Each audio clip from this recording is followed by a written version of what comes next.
देशाच्या आर्थिक विकासात बँकिंग क्षेत्राचं योगदान मोठं आहे. सरकारी बँकांमध्ये सर्वसामान्य जनतेचा 25 लाख कोटीहून अधिक पैसा सुरक्षित आहे. मात्र केंद्र सरकार परकीय भांडवलदारांना पायघड्या घालत बँकेचे खासगीकरण करण्याचं धोरण राबवू पाहत आहे. हे पाऊल आर्थिक विकासाला मारक असून खासगीकरणाविरोधातील लढा आपल्याला तीव्र करावा लागेल, असे मत ऑल इंडिया बँक एम्प्लॉईज असोसिएशनचे महासचिव CH वेंकटचलम यांनी व्यक्त केले. AIBAशी संलग्नित all India bank of Maharashtra employees फेडरेशनच्या 2 दिवसीय 9व्या अखिल भारतीय अधिवेशनाचे उद्घाटन शनिवारी झाले. BMCC रस्त्यावरील दादासाहेब दरोडे सभागृहात आयोजित कार्यक्रमात ज्येष्ठ पत्रकार आणि मनी लाईफ फाउंडेशनच्या संस्थापिका पद्मश्री सुचेता दलाल यांनी कॉस सुरेश धोपेश्वरकर स्मृती पुरस्कार प्रदान करण्यात आला. बँक ऑफ महाराष्ट्राचे निधू सक्सेना, बँक ऑफ इंडियाचे VC जोशी, बँक ऑफ महाराष्ट्राचे कृष्णा बरुरकर, AIBEचे उपाध्यक्ष N शंकर, महासचिव देवीदास तुळजापूरकर, संयुक्त सरचिटणीस ललिता जोशी, संयोजक शैलेश टिळेकर आदी उपस्थित होते. देशभरातील 600 पेक्षा अधिक बँक कर्मचारी या अधिवेशनात सहभागी झाले होते. आजचा कार्यक्रम is mainly a bank union ची मीटिंग आहे, पण I am very privileged and humble to be the second recipient of the Suresh Dhopeshwarkarji award. मी पर्सनली त्यांना ओळखत होते आणि अगदी राईट टिल द एंड ते सुद्धा प्रभादेवीला राहायचे. So it's a special privilege. आणि दुसरी गोष्ट की बँक युनियन जेव्हा आमचं काम रेकग्नाइज करते, मी 40 वर्ष इन्व्हेस्टिगेटिव्ह जर्नलिस्ट आहे, पण हा अवॉर्ड आहे as my work as a NGO आणि मनी लाईफ फाउंडेशन, जे आम्ही फायनान्शियल लिटरसी आणि कन्झ्युमर ॲडव्होकसी करतो. तर जेव्हा बँक युनियन हे रेकग्नाइज करते, त्याचा अर्थ हा आहे की आपण दोघंही एका साईडवर आहोत आणि बँक युनियन्स आणि त्यांचे फॅमिली मेंबर्स वगैरे सुद्धा कन्झ्युमर्स फर्स्ट आहेत. आणि so this recognition is doubly privilege for me. Thank you. ये बैंकरप्सी कोड जो आया है, इंसॉल्वेंसी एंड बैंकरप्सी कोड, इसके अंदर ये हो रहा है. और ये पूरा बैंकरप्सी कोड का मतलब ये नहीं था कि आप राइट ऑफ करें. कुछ इंडस्ट्रियलिस्ट का जब 5,000 करोड़ से ज़्यादा पैसा है, 95% राइट ऑफ किया है.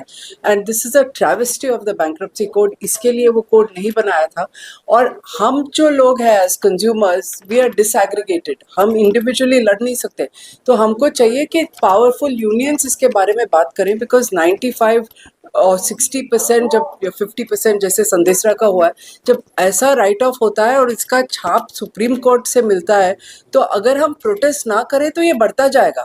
और आपने जैसे कहा कि आप साइकिल के लिए लोन लो या सोइंग मशीन के लिए लो या मोटरसाइकिल के लिए लो, आपके पीछे पड़ जाते हैं. हाउसिंग लोन, जहाँ पे जो हाउसिंग लोन कंपनी बैंकरप्ट हो जाती है, तभी आपको घर मिलता नहीं है बट आपको लोन देना पड़ता है. फिर ये इंडस्ट्रियलिस्ट कैसे छूट जाते हैं? तो इसके लिए आवाज आई थिंक यूनियंस को थोड़ा बहुत बढ़ाना चाहिए. आतापर्यंत तरी कुठे दिसत नाही. तर या संदर्भात काय सांगणार? न्यू लेबर कोड मध्ये फिक्स्ड टर्म एम्प्लॉयमेंट हा एक कन्सेप्ट आणलेला आहे त्यांनी. म्हणजे 3 वर्षासाठी नोकरी दिल्या जाईल. 3 वर्ष झाली की त्याला नोकरीवरून काढून टाकतील. मग 3 वर्ष त्यांनी मॅनेजमेंटची चमचेगिरी करायची किंवा मरोस्तर काम करायचं आणि नाही केले की त्याला काढून टाकणार. काय याला काय एम्प्लॉयमेंट म्हणता येऊ शकते? आता सगळ्या सेंट्रल ट्रेड युनियन्स एकत्रित आलेल्या आहेत. त्यांच्या ऑलरेडी मीटिंग झाल्यात आणि central trade unions also will give for a call for strike in the days to come. Trade unions मैदानात या प्रश्नावर उतरणार आहेत. आजच्या अधिवेशनाच्या अनुषंगाने काही तुम्ही खासगीकरणाचे रिझॉल्व पास केले? आता उदाहरण देतो. महाराष्ट्रामध्ये बँकिंग करस्पॉन्डंट 20,000 लोक काम करतात. आता सगळ्या बँकांनी निर्णय घेतला की हा नंबर एकदम तिप्पट करायचा, 60,000. 60,000 झाला की ते म्हणणार बघा आम्ही जॉब्स दिले 60,000 लोकांना. पण खरं 20,000 लोकांनाच आता 5,000 रुपये महिना मिळत नाही, म्हणजे त्यांचं पोट भरत नाही. असं असताना तुम्ही 60,000 लोक नेमणार म्हणजे प्रत्येकाला 2,000 रुपये पण मिळणार नाहीत. आणि इकडे क्लेम करणार बघा जॉब क्रिएट केले.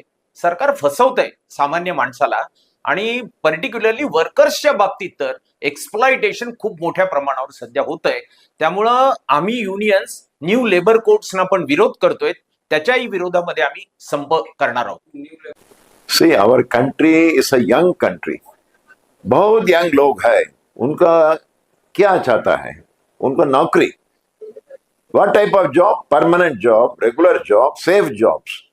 But today what they are talking about this Agnipad, Agniveer, one-time job or the fixed time employment, they are all temporary jobs. more contract job, more outsourcing job. They are talking. Apprentices, they are talking. But that is not job. We need to create more permanent job for the people. Similarly, for women. Women also, we have to take care of them because they're 50% of the working people. But they are not being taken care, and jobs are becoming more unsafe, vulnerable, non-remunerative, and risky, and non-permanent. So this is the main issue today. More than anything, government has to take, projects to create more and more employment. But they are not doing that. So this is the main task of the trade unions, to fight.